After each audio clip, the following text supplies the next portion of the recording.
Iya, Bu. Iya, Bu.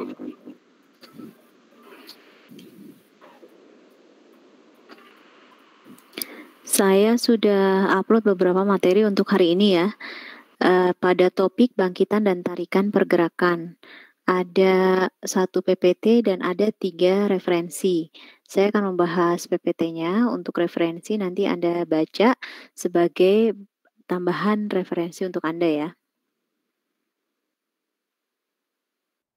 Baik, Bu. Iya, Bu.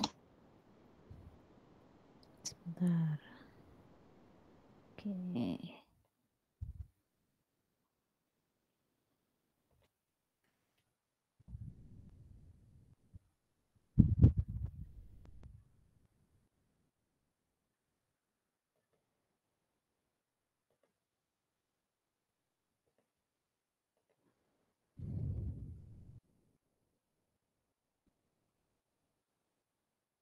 Sudah terlihat? Sudah, Bu. Oke. Ya, jadi di sini ada yang pertama adalah konsep pemodelan ya.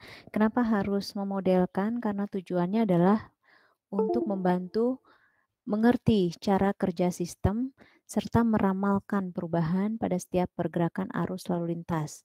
Perubahannya dikarenakan bisa pada kegiatan yang ada di atasnya atau sistem tata guna lahan dan bisa juga pada pergerakan lalu lintas atau sistem transportasi.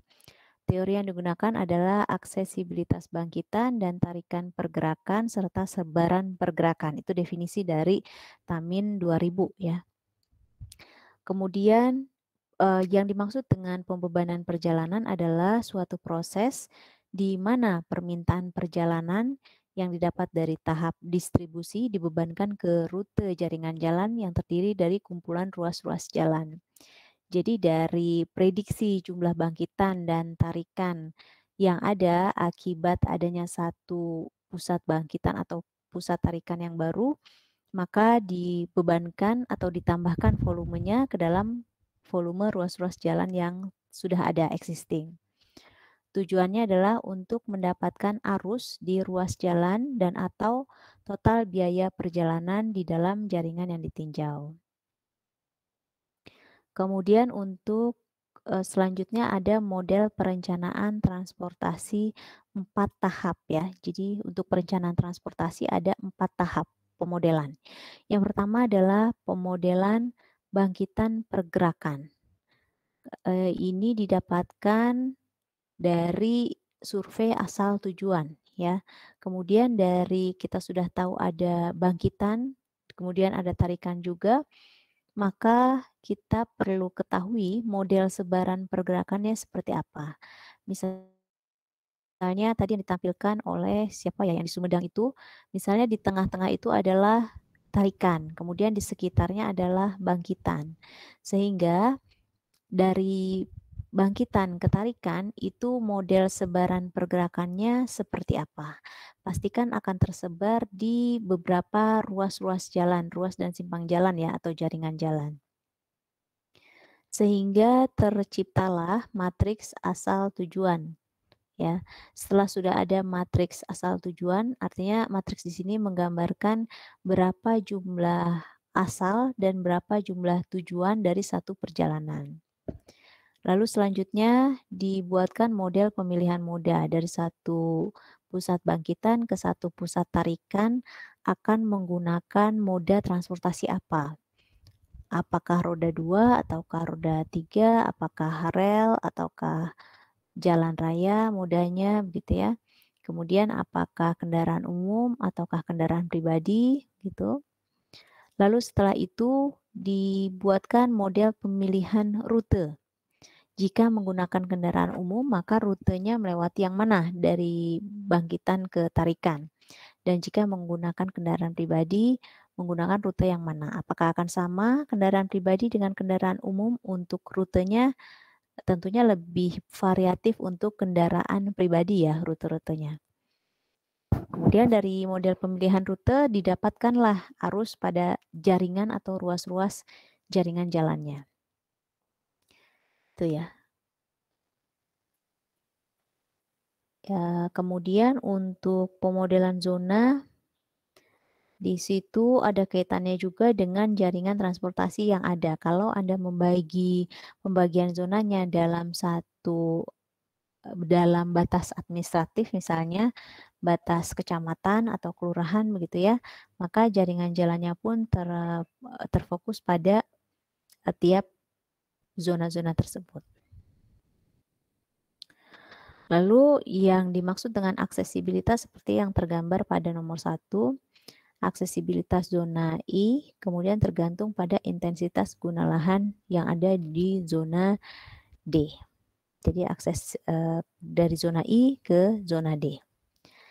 Kemudian yang dimaksudkan dengan bangkitan pergerakan adalah, misalnya di sini ada zona I dan ada zona D ya. Yang dimaksud dengan bangkitan pergerakan adalah arus meninggalkan zona I. Ya, bangkitan ya, artinya awal mula pergerakan. Bangkitan pergerakan itu awal mula pergerakan berasal. Misalnya kalau pagi-pagi itu bangkitan pergerakannya adalah pemukiman ya, daerah pemukiman. Kemudian nanti di sore hari daerah pemukiman berubah menjadi tarikan, gitu ya. Kemudian yang dimaksudkan dengan sebaran pergerakan seperti yang nomor 3 adalah dari zona I ke zona D itu melewati mana saja, gitu ya. Bergeraknya tidak hanya melalui satu ruas saja kan, atau satu jaringan jalan saja, tetapi dia tersebar ke beberapa ruas jaringan jalan. Karena bisa jadi orang bergerak dari I ke D itu tidak langsung ke D, tapi misalnya dari I dia mampir dulu ke B atau ke C sebelum akhirnya ke D, gitu. Kemudian ada pemilihan moda. Pemilihan moda ini yang pertama dikelompokkan adalah memilih antara angkutan pribadi dan angkutan umum. Berapa jumlah yang akan menggunakan angkutan pribadi dari bangkitan ke tarikan tertentu. Kemudian yang menggunakan angkutan umum berapa dari bangkitan dan tarikan yang sama. Lalu gambaran pemilihan rute adalah seperti ini. Kalau kita ingin bergerak dari zona I ke zona D, akan mengikuti rute seperti yang A ya. Untuk kendaraan pribadi misalnya rutenya adalah A, B, C, D. Kemudian kalau untuk kendaraan umum, rutenya dari zona I ke zona D akan mengambil rute ABC. Idealnya adalah berbeda ya rute kendaraan pribadi dan kendaraan angkutan umum, sehingga tidak terjadi penumpukan di satu ruas atau di satu jaringan jalan. Di sini disebutkan bahwa angkutan umum tentu saja akan memilih rute yang terpendek atau rute yang tersingkat ya. Karena terpendek belum tentu tersingkat. Kalau semua orang memilih terpendek, maka di rute yang terpendek akan menjadi penuh ya. Sehingga kecepatannya menurun, sehingga rute tersingkat akan berada di rute yang terpanjang gitu. Kemudian yang dimaksud dengan arus lalu lintas pada jaringan jalan bisa dilihat gambarnya dari zona I ke zona D. Jika arus lalu lintas berubah, misalnya ya, rute tercepat untuk mobil dari zona I ke zona D akan berubah juga. Rute tercepat akan berubah dari A, B, C, D menjadi A, B, E, D. Atau bisa saja sebaliknya. Karena yang tadi disebutkan bahwa rute terpendek belum tentu rute tercepat.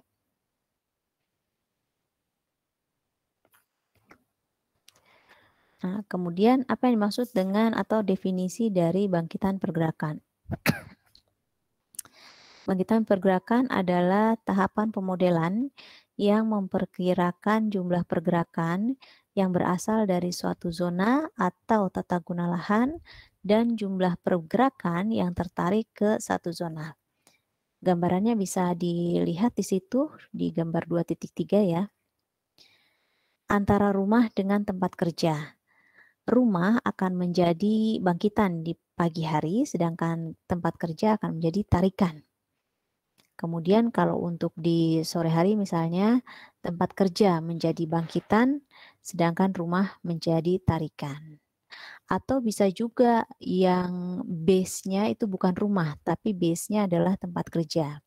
Misalnya dari tempat kerja ke tempat belanja, misalnya di sore hari atau di siang hari ya.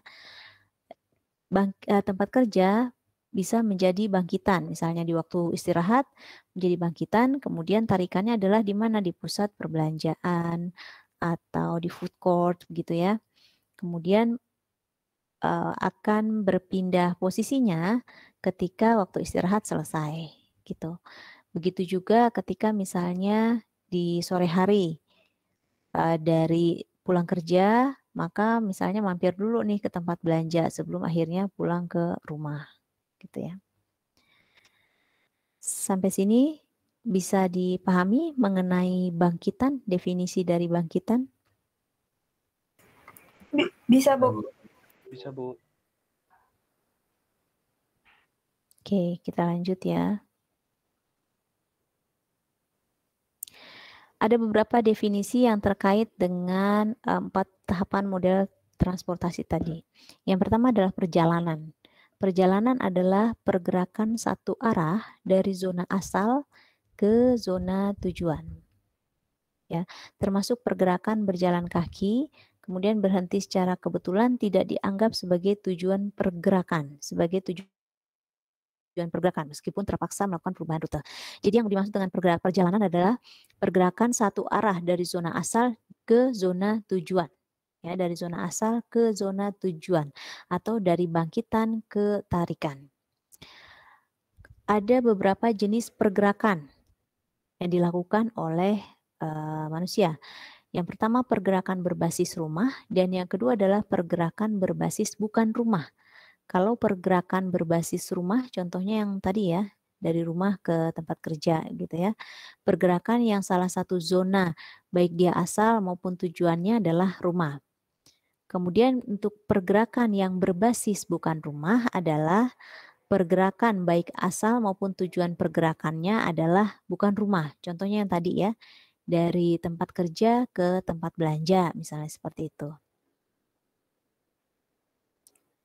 Kemudian ada yang namanya bangkitan pergerakan, itu sama ya seperti yang tadi dijelaskan bahwa bangkitan pergerakan adalah pergerakan berbasis rumah yang memiliki tempat asal dan atau tujuan bukan rumah atau pergerakan dibangkitkan oleh pergerakan berbasis bukan rumah.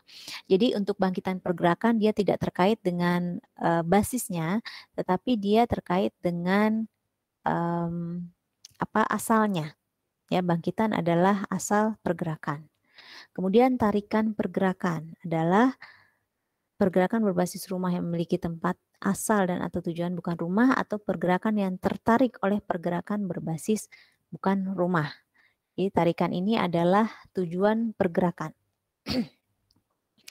Kemudian tahapan bangkitan pergerakan adalah besarnya bangkitan pergerakan yang dihasilkan oleh rumah tangga, baik untuk pergerakan basis rumah maupun bukan rumah pada selang waktu tertentu. Jadi tahapan bangkitan pergerakan itu besarnya bangkitan yang dihasilkan oleh rumah ya.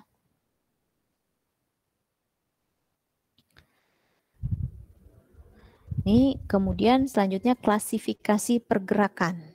Kalau tadi ada jenis pergerakan ya, pergerakan basis rumah dan pergerakan berbasis bukan rumah. Kemudian klasifikasi pergerakan ada 3, ada yang berdasarkan tujuan pergerakan, kemudian berdasarkan waktu pergerakan, dan berdasarkan jenis waktu pergerakan. Untuk berdasarkan tujuan pergerakan, kalau dia berbasis rumah, ada beberapa tujuan pergerakan. Misalnya yang pertama adalah pergerakan ke tempat kerja. Kemudian pergerakan ke sekolah atau ke pusat pendidikan ya. Kemudian pergerakan ke tempat belanja. Termasuk di sini food court juga ya. Lalu yang terakhir adalah pergerakan untuk kepentingan sosial dan rekreasi. Itu berdasarkan tujuannya. 2 tujuan pergerakan pertama yang bekerja dan pendidikan merupakan pergerakan utama yang merupakan sesuatu yang dilakukan secara rutin ya. Sedangkan tujuan pergerakan yang 2 terakhir itu sifatnya tidak rutin atau pilihan. Kemudian disebutkan juga bahwa pergerakan berbasis rumah tidak selalu harus dipisah karena jumlahnya relatif kecil yaitu 15-20%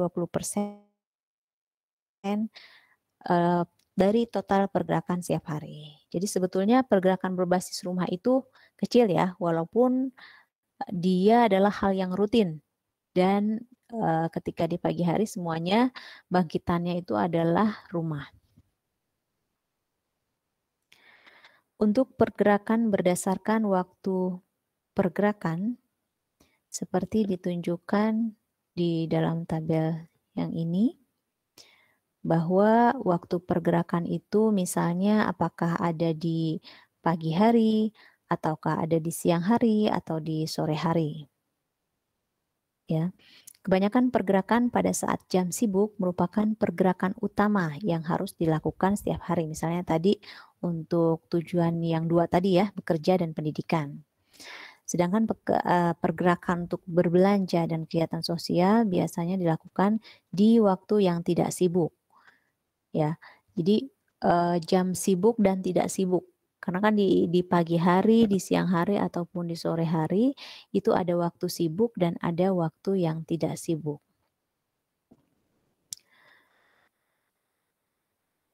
Ya, kemudian bisa dilihat di situ jam sibuk pagi hari, jumlahnya misalnya untuk yang bekerja, berapa di situ ya? 400 ya, 400-an. Kemudian kalau untuk jam tidak sibuk adalah 39 ribuan. Karena memang bekerja dan menuju ke tempat pendidikan terjadinya di jam sibuk. Sedangkan belanja dan sosial itu di jam tidak sibuk justru ya. Misalnya di situ belanja 13.000 jumlahnya di jam sibuk, sedangkan di jam tidak sibuk jumlahnya 35.000. Untuk kesehatan dan birokrasi juga seperti itu ya, dilakukan di jam yang tidak sibuk.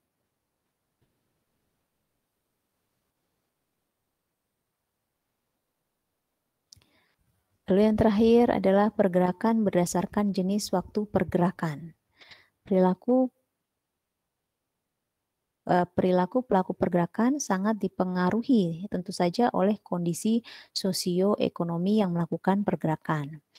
Apa saja yang pengaruhi, faktor-faktor apa saja yang pengaruhi?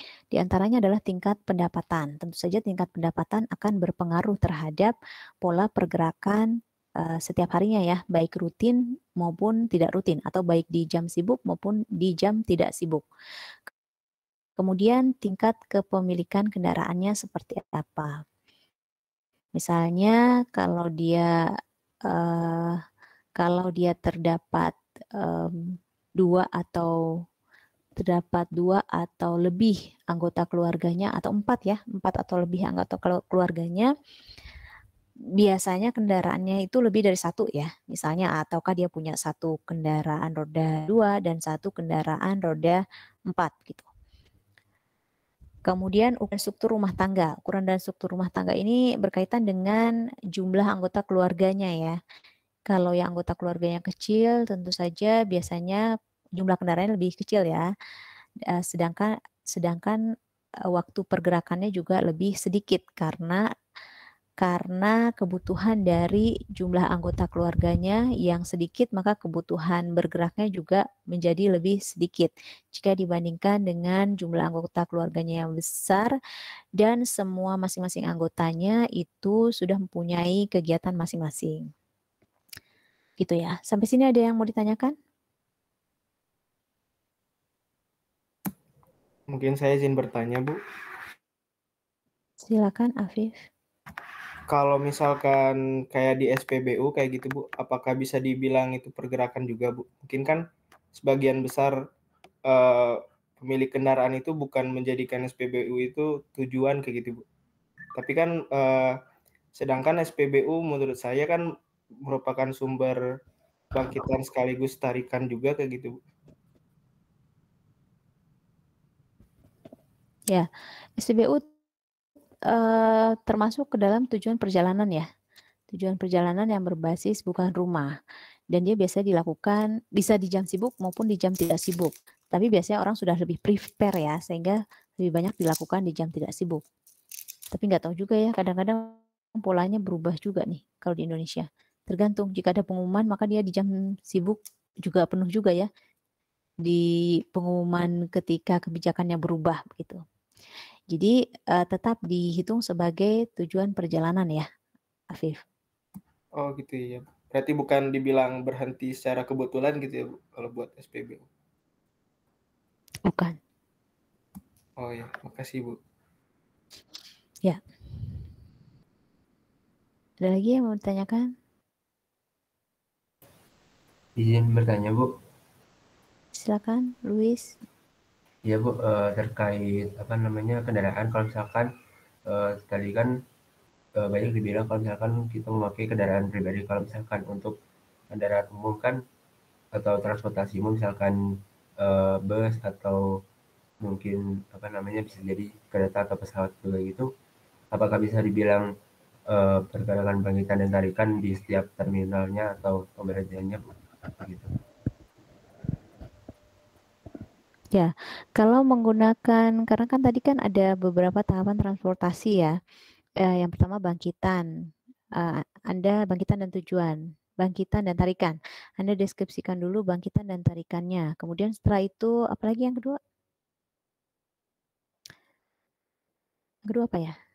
Sebaran ya, sebaran pergerakan. Dia menyebar melalui mana saja. Kemudian pemilihan rute atau pemilihan moda dulu. Masih ingat? Moda dahulu, Bu. Kita lihat lagi ya. Moda dahulu ya. Moda dahulu baru kemudian rute ya. Jadi kalau misalnya melewati beberapa simpul transportasi atau pergantian moda, maka tetap dihitung sebagai tujuan perjalanan. Misalnya kan moda tadi ada beberapa ya moda, ada moda transportasi darat, di darat juga ada jalan raya, kemudian ada rel, kemudian ada moda transportasi udara dan moda transportasi laut. Kalau melewati beberapa simpul transportasi itu maksudnya kalau di jaringan jalan, simpul transportasinya adalah simpang. Tapi kalau kita bicara sistem transportasi secara umum, maka simpul transportasi termasuk di dalamnya itu ada terminal, kemudian ada stasiun, pelabuhan, bandar udara, dan seterusnya. Jadi termasuk tujuan perjalanan. Siapa tadi yang bertanya? Luis ya? Saya Bu, Luis. Ya. Terima kasih banyak Bu atas jawabannya.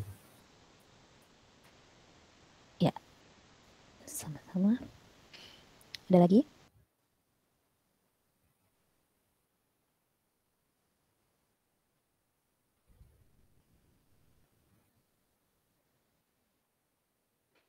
Ada lagi yang mau ditanyakan atau sudah cukup jelas? Dari saya cukup Bu. Yang lain? Jelas, Bu. Dari saya cukup Bu. Cukup Bu.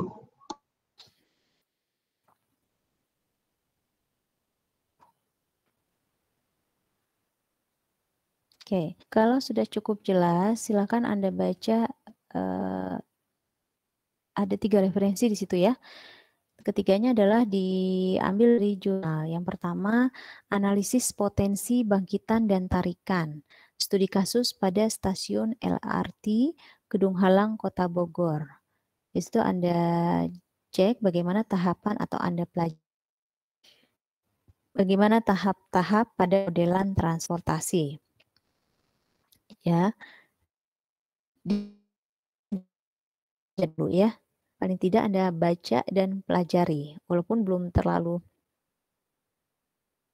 paham ya, tetapi paling tidak Anda sudah paham urutannya itu akan seperti apa.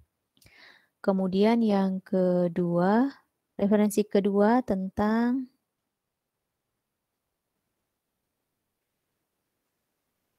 apa? Analisis model bangkitan tarikan pengaruh pada zona Jalan Jaksa Agung Suprapto, Kota Gorontalo. Ya, di situ disebutkan bahwa tujuannya adalah untuk mengetahui pengaruh bangkitan dan tarikan di jalan yang ditinjau dan untuk model bangkitan tarikan jalan yang ditinjau, tahapannya atau urutan pengerjaannya.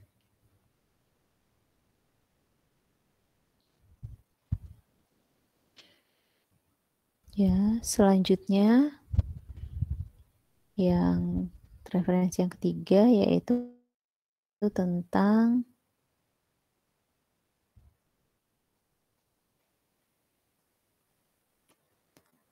analisa bangkitan perjalanan dan trip distribution di Surabaya Utara. Trip distribution ini sebaran perjalanan ya. Jadi ada bangkitan perjalanan dan ada sebaran perjalanan di Surabaya Utara. Di mana di sini tujuannya adalah untuk mengetahui jumlah bangkitan. Aduh, keluar lagi nih. Tujuannya adalah untuk mengetahui jumlah bangkitan di wilayah yang ditinjau, kemudian mengetahui jumlah sebaran pergerakan di daerah yang ditinjau, dan mengetahui berapa besarnya sebaran pergerakan untuk 5 tahun ke depan. Gitu.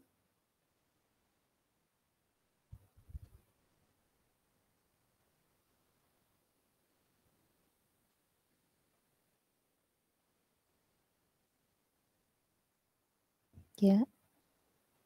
Sampai sini jelas? Yang saya maksud, Anda baca, pelajari, kemudian Anda kaitkan dengan wilayah yang sedang Anda tinjau. Ya, jadi Anda baca referensi 1, 2, dan 3, kemudian Anda buat tulisan berkaitan dengan daerah yang sudah ditinjau, kaitannya dengan bangkitan, tarikan, dan sebaran pergerakan. Ya, kalau misalnya Anda kan sebetulnya seharusnya sudah memplot zona-zona ya. Ya, sudah, Bu. Kalau sudah memplot zona-zona, Anda jelaskan maksud dari atau Anda jelaskan pergerakan di zona-zona tersebut. Kalau bisa sih zonanya tuh yang agak sedikit lebih luas gitu ya memandangnya gitu. Tapi kalau memang di daerah situ sudah terdapat tata guna lahan yang homogen, maka bisa dikelompokkan dalam satu zona. Misalnya tadi di daerah mana ya yang ada pusat pendidikan gitu ya, itu bisa dikelompokkan ke dalam satu pusat kegiatan. Sampai sini jelas tidak tugasnya? Jelas, Bu. Jelas ya. Jadi yang pertama, Anda baca dan pelajari 3 referensi yang ada.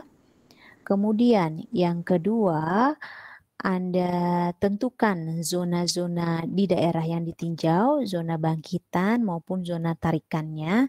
Lebih dari 3 ya diplotkan zona-zonanya.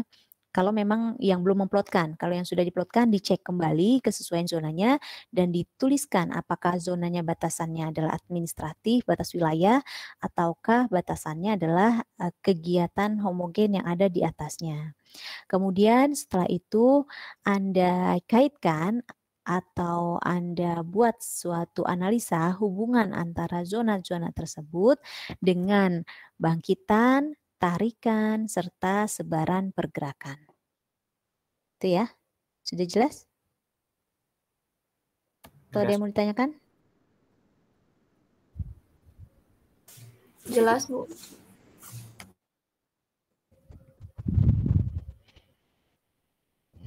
Oke, kalau sudah jelas,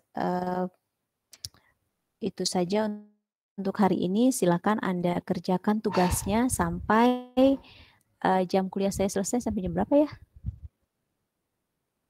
Jam 14? 14. Jam berapa ya? 14.40 Bu. 14.40. 14.40 ya. Oke, tugasnya harus sudah disubmit jam 15.00 ya. Tidak ada mata kuliah lagi kan? Tidak ada Bu. Oke. Tidak, Bu. Tidak, Bu. Ya, itu saja untuk pertemuan hari ini. Terima kasih atas